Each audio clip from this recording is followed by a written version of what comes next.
सबसे पहले मैं माँ सरस्वती को वंदन करता हूँ। माँ वांकल मालानी एजुकेशन ग्रुप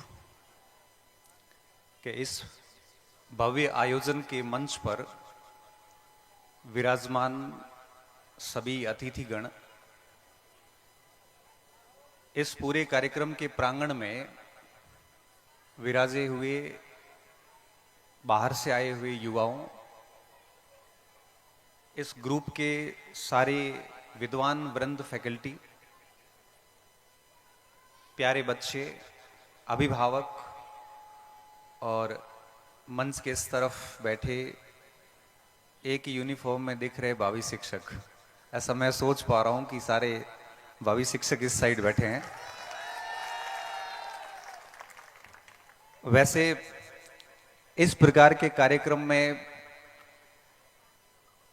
ऐसी मोटिवेशन बातें सुनना रुचिकर नहीं लगता है, क्योंकि जब सांस्कृतिक कार्यक्रम एक कार्यक्रम का हिस्सा हो तो भाषणबाजी ज्यादा अच्छी लगती नहीं है। ठीक है, मजबूरी से सुनना पड़ता है।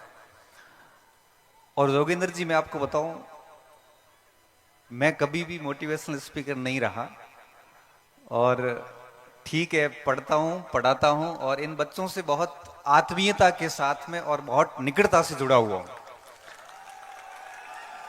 और जब भी कोई बात कहता हूं तो इनको ऐसा लगता है जैसे हमारी बात की जा रही है। ये अपने आप को मेरी उस बात से कनेक्ट कर पाते हैं, जिसकी वजह से इनको ठीक लगता है कि ये आदमी भी हमारे जैसा ही है। बस इतनी सी बात है। बाकी मैं तो इनको कहता हूं कई बार बच्चों को कि मैं मोटिवेशन के हमेशा थोड़ा खिलाफ ही रहता हूं। मैं मानता हूं कि अगर एक व्यक्ति का जीवन सुबह से शाम तक बड़ा रूटीन से रहे, नियमितता रहे, सुबह से शाम आपको क्या करना है ये आपकी प्लानिंग तय हो, तो आपको किसी मोटिवेशन की आवश्यकता कभी नहीं रहती। सुबह उठने के बाद आपको पता है कि मुझे ये काम करना है, तो मोटिवेशन की कहां जरूरत है, वैसे ही आप काम करने लग जाओगे। क्योंकि मुझे या मुख्य वक्ता के रूप में दायित्व दिया है, तो मैं इस दायित्व का निर्वहन करते हुए मेरी बात को शुरू करने जा रहा हूं। मैं आज बात को गुरु जाम्बू जी की एक पंक्ति से शुरू करूंगा, जो मैंने बहुत बार सुनी है और लागू भी की है और कई बार कह भी देता हूं। दोस्तों, मैं कह देता हूं, किसी मंच पे नहीं कही, कि जीते को जुक्ति और मरे को मुक्ति। अगर ये मिल जाता है तो जीवन सफल है। इसके बड़े गहरे भाव है, समझने के लिए भी आपको 5-7 मिनट तक सोचना पड़ेगा आराम से, कि जब तक हम जिंदा रहते हैं, जब तक हम जीवित हैं और हमारे पास में अगर जुक्ति का मतलब एक युक्ति से है, एक तरकीब से है, एक स्किल से है, वो मिल जाती है तो जीना हमारा सार्थक हो जाता है। अगर आप बिना किसी तरकीब के, बिना किसी युक्ति के जी रहे हैं तो आप में और जानवर में कोई फर्क नहीं है। और उस युक्ति के साथ जीते जीते अब बेहद अपने काम में बेहद ईमानदार है और बहुत बढ़िया तरीके से काम करते हैं, तो मृत्यु के बाद मुक्ति भी मिल जाती है। तो ये जीवन का हमारा लक्ष्य होना चाहिए कि जब तक हम जिंदा है तब तक हम बड़ी ईमानदारी के साथ में अपनी स्किल को लेके काम करें, ताकि दूसरी युक्ति अपने आप ही चरितार्थ हो जाती, वो अपने हाथ में नहीं होती। और इस हेतु बहुत मेहनत करनी पड़ती है, अपने आप को बहुत खपाना पड़ता है। त्याग दी सब ख्वाहिशें कुछ अलग करने के लिए, और राम ने भी बहुत कुछ खोया था श्री राम बनने के लिए। ये तरकीबें, ये स्किल इतनी आसानी से हासिल नहीं होती, आपको बहुत त्याग करना पड़ता है चीजों का। और मैं कई बार कहता हूं कि अगर नया जीवन लेना है, अगर नया व्यक्ति बन के बाहर निकलना है, अगर नए रूप में आपको बाहर आना है, नया अवतरण करना है, तो दफन होना पड़ता है। जब तक दफन नहीं होते तब तक नयापन नहीं आ पाता। एक बीज को पौधा बनने के लिए भी दफन होना पड़ता है। अगर आप चाहते हैं कि आपका एक नया वर्जन दुनिया के सामने आए, आपको लोग अलग रिस्पेक्ट दें, आप वहां से उठ के यहां तक आए, आप अपनी अलग पहचान स्थापित करें, मतलब आप इस प्रकार का अगर नया जीवन चाहते हैं, हमारे शास्त्रों में द्विज की अवधारणा आती है। द्विज का मतलब होता है व्यक्ति का जन्म दो बार होता है, एक बार मां की कोख से होता है और दूसरी बार गुरु के सानिध्य में वो जब शिक्षा ग्रहण करता तब उसका दूसरा जन्म होता है, और वो दूसरा जन्म उस मनुष्य को, उस मानव को मनुष्य बनाने का कार्य करता है। और मैं मानता हूं कि जब हम शिक्षित होके अपना एक नया रूप पेश करते हैं तो अपना नया जन्म होता है। और नया जन्म जो है, ये जो द्विज की धारणा है, अगर आपको नया जन्म लेना है तो मरना पड़ता है, दफन होना पड़ता है। कई बार स्टूडेंट कहते सर मेहनत नहीं होती, ये नहीं होता, तब मैं कहता हूं कि स्वर्ग जाने के लिए मरना खुद को ही पड़ेगा। अगर आप स्वर्ग चाहते हैं जीते जी, तो आपको खुद को मरना पड़ेगा। कोई और आपको अपने टारगेट के नजदीक नहीं ला सकता। अपने अपने युद्ध है, हर युग में अपने को ही लड़ने पड़ेंगे, और समय के शिलालेखों पर खुद को खुद ही गढ़ने पड़ेंगे। कोई आपके इस युद्ध में साथ नहीं देगा, आप अकेले हैं और आपको ही लड़ना है। और बिना लड़े कुछ भी प्राप्त नहीं होता, क्योंकि एक स्टूडेंट के सामने बहुत चुनौतियां होती है। आर्थिक संकट होते हैं उनके सामने, पारिवारिक दबाव होता है, सामाजिक रूप से भी दबाव होता है, उसके सामने एक रिजल्ट देने की एक आपके लोगों की उम्मीदें होती है, उम्र बढ़ रही होती है और बेरोजगारी को दूर करने का एक बहुत गजब सा प्रेशर होता है, खुद पे अविश्वास की स्थिति आ जाती है, और स्टूडेंट बहुत सारी चुनौतियों का सामना करता है। और इन सारी चुनौतियों से लड़ता लड़ता एक व्यक्ति जब सफल हो जाता है तो वो सारे संघर्ष पर ठप्पा लग जाता है जो उसने पिछले कई वर्षों से किया होता है। इसलिए मैं विद्यार्थियों को कहता हूं कि जब भी आप अपने कर्तव्य पथ पे रवाना हो जाएं तो पीछे मुड़ के नहीं देखें, बहुत मेहनत करें, बहुत ईमानदारी से मेहनत करें। और आप बड़े सौभाग्यशाली हैं कि आप शिक्षा के क्षेत्र में आए हैं और शिक्षक प्रशिक्षण प्राप्त कर रहे हैं। अब आपके सामने सिर्फ एक ही परीक्षा शेष रही है, जिसको पास करते ही आप दुनिया के सबसे पवित्र, दुनिया के सबसे रेप्यूटेड और दुनिया के सबसे बेहतरीन प्रोफेशन में जाने वाले हैं। क्योंकि शिक्षक से बेहतर प्रोफेशन इस दुनिया में कोई नहीं है। हो सकता है कि आप सिविल सर्वेंट बन जाओ, आपको एक समय तक इज्जत मिलती है, सारी चीजें मिलती हैं, लेकिन रिटायरमेंट के बाद एक सिविल सेवक की और एक शिक्षक की तुलना करोगे तब आपको पता चलेगा कि बेहतर कौन है। मैं आपको बता दूं, भारत सरकार के अंदर, राजस्थान सरकार के अंदर, पूरे देश के अंदर सिर्फ एक ही पोस्ट ऐसी है जो कभी सेवानिवृत्त नहीं होती, और वो है शिक्षक। जिसके आगे कभी भी भूतपूर्व शिक्षक शब्द नहीं मिलेगा, जिसके आगे कभी एक्स सर्विसमैन या एक्स टीचर शब्द नहीं मिलेगा, क्योंकि वो मरते दम तक शिक्षक ही रहेगा। 80 साल की उम्र में भी उस शिक्षक की उतनी रेपुटेशन होती है जितनी वो जब लगा था उस समय थी। उसकी इज्जत समय के साथ में, ज्ञान और अनुभव के साथ में बढ़ती जाती है। इसलिए मैंने कहा था कि आप जो है अपनी स्किल डेवलप कीजिए, जैसा कि जाम्बू जी ने कहा था कि जुक्ति डेवलप कीजिए। आप अपने आप में स्किल डेवलप कीजिए, नहीं तो शिक्षक बन के भी आप केवल वेतन भोगी मजदूर बन के रहोगे, इससे अधिक कुछ नहीं होगा। क्योंकि मैं नौकरी की से भी ज्यादा बल इस बात पे देता हूं कि आप अपने आप को कितना बढ़िया तरीके से पेश आते हैं। क्योंकि भारत भर में लाखों शिक्षक हैं, कुछ ही शिक्षक जाने जाते हैं। कारण क्या है? कारण यह है कि वो बेहतरीन शिक्षक है, वो अच्छा पढ़ाते हैं, रात दिन मेहनत करते हैं, 50 वर्ष की उम्र में भी पढ़ते हैं, अपने आप को हर दिन इंप्रूवमेंट करते हैं। आप आज घर जाके सोचना कि आप अपने आप में क्या इंप्रूवमेंट कर रहे हैं।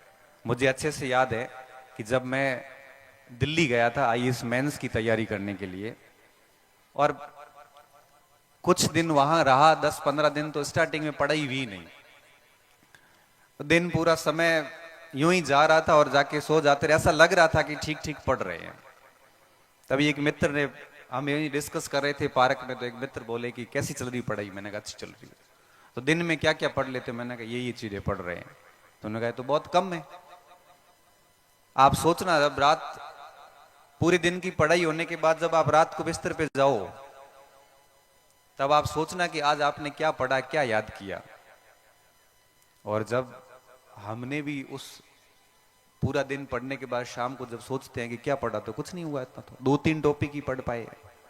ये आत्म मंथन करना बहुत जरूरी होता है। और बीएड करने वाले बच्चे, बीएसटीसी करने वाले बच्चों को मैं देखता हूं, ये बच्चे, आज की पीढ़ी आत्म मंथन नहीं करती। ये चल रही है बस भीड़ के हिसाब से चल रही है। आप सोचना कि आप किस पृष्ठभूमि से आए हैं और वास्तव में आप कर क्या रहे हैं। अगर नहीं कर रहे हैं मेहनत तो कुछ भी हासिल नहीं होगा, क्योंकि बिना मेहनत के कभी कुछ भी प्राप्त नहीं होता है, कुछ भी प्राप्त नहीं होता है। और शॉर्टकट से प्राप्त की गई सफलताएं नहीं होती है, वो केवल आंशिक रूप से या अल्पकालिक वाहवाही होती है, दीर्घ काल में आपको बहुत बुरी तरीके से गिराने वाली है। इसलिए मेहनत करिए और अपने आप को उस कदर बनाइए कि आप अपने आप को एक नया जन्म दे सके। और मैं कहना चाहूंगा आपको कि इस जीवन के अंदर आपके सामने बहुत बड़ा मंच है, बहुत अधिक अवसर है। जितना अधिक इन अवसरों को बनाओगे, क्योंकि हर कार्य को समय पर करना पड़ता है। अगर आप टाइम पर कार्य नहीं करते हैं तो फिर उस कार्य का कोई महत्व नहीं रहता। 25 साल की उम्र तक पढ़ना था, हम अगर 30-35 के बाद पढ़ना शुरू करेंगे तो कोई इसका इंपॉर्टेंस नहीं है, क्योंकि कार्य का महत्व तब होता है जब हम उसको समय पर करते हैं। अभी आपके पास जो समय है ये पढ़ने का है, और अगर आप इस समय बढ़िया पढ़ाई नहीं करते हैं तो निश्चित तौर पे आप उस परिणाम को प्राप्त नहीं कर पाएंगे जो आप परिणाम प्राप्त कर सकते थे। इसलिए मैं बहुत कम बोलूंगा, आप अधिक समझना इस चीज को कि अभी आपका समय पढ़ने का है, तो सिर्फ पढ़ाई करना, बाकी गलत चीजों में संलिप्त मत होना। चाहे वो आपके विभिन्न प्रकार की गलत चीजें, नशे पते भी हो सकते हैं, मोबाइल की दुनिया हो सकती है, गेमिंग की दुनिया हो सकती है, ये पेपर आउट की दुनिया हो सकती है। ये जितनी भी गलत चीजें हैं, मैं कहूंगा कि इनसे दूर रहते हुए अपना सिर्फ और सिर्फ ध्येय पढ़ाई पे रखिए, अपना मार्गदर्शक कोई चुनिए और उनके बताए हुए रास्ते पे चलते हुए आगामी 3-4 साल के अंदर आप किसी अच्छी जगह पे पदस्थापित होइए। उसके बाद में भी पढ़ते रहिए, बड़ा अच्छा लगेगा, क्योंकि जीवन जीना तभी अच्छा लगता जब आप जो चाहते हो उससे अधिक आप कर रहे हो। मुझे ठीक से याद है कि मैंने कभी सोचा नहीं था कि मैं भी इस स्तर तक पढ़ पाऊंगा या प्रोफेसर बन पाऊंगा या फिर ये पीएचडी की डॉक्टरेट करूंगा। मेरे दिमाग में ऐसे कोई लक्ष्य नहीं थे। बस इतना मेरे दिमाग में हमेशा से ये रहता, और आज भी यही रहता है कि मेरे द्वारा कोई गलत काम नहीं हो, बस मैं मेरे काम करता जाऊं, पढ़ता जाऊं। क्योंकि जन्म लेना आपके बस में नहीं है, आपका वंश कौन सा होगा या आपके वश में नहीं है। आप अमीर होंगे कि गरीब घर में जन्म लिया, ये आपके वश में नहीं है, लेकिन पुरुषार्थ आपके वश में है। आप पुरुषार्थ करके ये सारे के सारे धब्बे खत्म कर सकते हो, बाकी सब बहाने हैं। और अगर आप पुरुषार्थ करके अपने आप को अलग लेवल पर स्थापित करते हो तो आने वाली पीढ़ियों को आप कुछ उदाहरण दे सकते हो। और आगे की 4 पंक्तियां मैं आपके लिए बोलूंगा, ये सारे बच्चे अपने अपने से कनेक्ट करना। मैं आपके लिए बोल रहा हूं कि शून्य नहीं जीवन हमारा, शून्य नहीं जीवन हमारा। ये मैं आपके लिए बोल रहा हूं कि शून्य नहीं जीवन हमारा, हम भी ऋण में लड़े हैं। ऋण यानी युद्ध, हम भी ऋण में लड़े हैं। जहां बिखर गए लोग वहां हम आज भी खड़े हैं। जहां बिखर गए लोग वहां हम आज भी खड़े हैं। तो आप भी ये बात जो है अपने आप से कनेक्ट करिए, खूब सारी मेहनत करिए।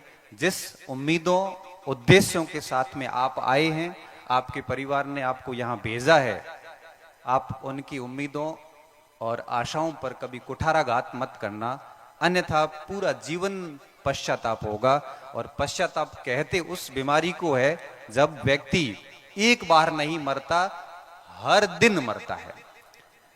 रिग्रेशन होता क्या है कि आप नहीं पढ़े, आपके अटेम्प्ट पूरे हो गए, उम्र चली गई, फिर दिमाग में आएगा कि मेरे से जो कमतर स्टूडेंट थे, जिनसे मैं इंटेलिजेंट था, वो लोग लग गए, मैं रह गया। ये पश्चाताप आपको हर दिन होगा और आप हर दिन अंदर ही अंदर घुट घुट के मरोगे। और ये जो घुटन होती है हर दिन की, इसे हम पश्चाताप कहते हैं। और मैं आप सभी को कहूंगा कि ऐसा पश्चाताप आपकी जिंदगी में कभी नहीं हो, भगवान करे। इसलिए आप आज से ही अपनी मेहनत शुरू कर देना और जी तोड़ मेहनत करना जितनी आपसे हो सकती है। और ऐसी अगर मेहनत करोगे तो निश्चित तौर पे आप सफल होंगे। आपको कोई भी अपने लक्ष्य से दूर नहीं कर सकता।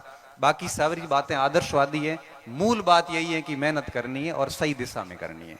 बाकी सारी चीजों से दूर रहते हुए तभी आपका जीवन सफल है। मैं जगदीश जी को बड़ा साधुवाद दूंगा कि हमारे बाड़मेर के अंदर भी एक छोटे से कस्बे में इतना बड़ा शिक्षा का एक बहुत बड़ा ग्रुप खड़ा किया। और ये क्योंकि हमारा जो मारवाड़ क्षेत्र है ये शिक्षा में हमेशा से पिछड़ा क्षेत्र माना जाता रहा है। और अभी इन दिनों की अगर बात करूं तो हिंदी में हमारे 25 प्रोफेसर बने बाड़मेर में इस साल, 25 प्रोफेसर। अंग्रेजी का कल रिजल्ट पोस्टिंग हुई, अंग्रेजी में भी 5 प्रोफेसर के नाम मैं देख रहा था कि लिस्ट में है जो बाड़मेर के रहने वाले हैं। अंग्रेजी जैसी विषय में जो हम भागते हैं वहां 5-5 प्रोफेसर बनना बहुत बड़ी बात है। ये सारा का सारा इन्हीं संस्थाओं की बदौलत है कि ऐसी संस्थाएं आंशिक रूप से सही या अधिक रूप से सही, न्यूनाधिक मात्रा में भी डेफिनेटली यह शिक्षा के क्षेत्रों को बढ़ाती है। तो आप अच्छे साधक बनिए और साधना करिए, तभी आप है वो इन साधनों की सहायता से साध्य को प्राप्त कर सकेंगे। इसी बात के साथ मैं मेरी वाणी को विराम देता हूं। जय हिंद, जय भारत। और बहुत बहुत धन्यवाद जगदीश जी का कि मुझे आमंत्रित किया, मंच दिया। मेरे लायक कभी भी कोई सेवा हो, हमारे लायक सेवा यही हो सकती है कि बच्चों को से कोई बात करनी हो तो आप कभी भी याद करिए, हम डेफिनेटली यहाँ पे आएंगे और बच्चों से बात करेंगे। पुनः धन्यवाद सर। धन्यवाद।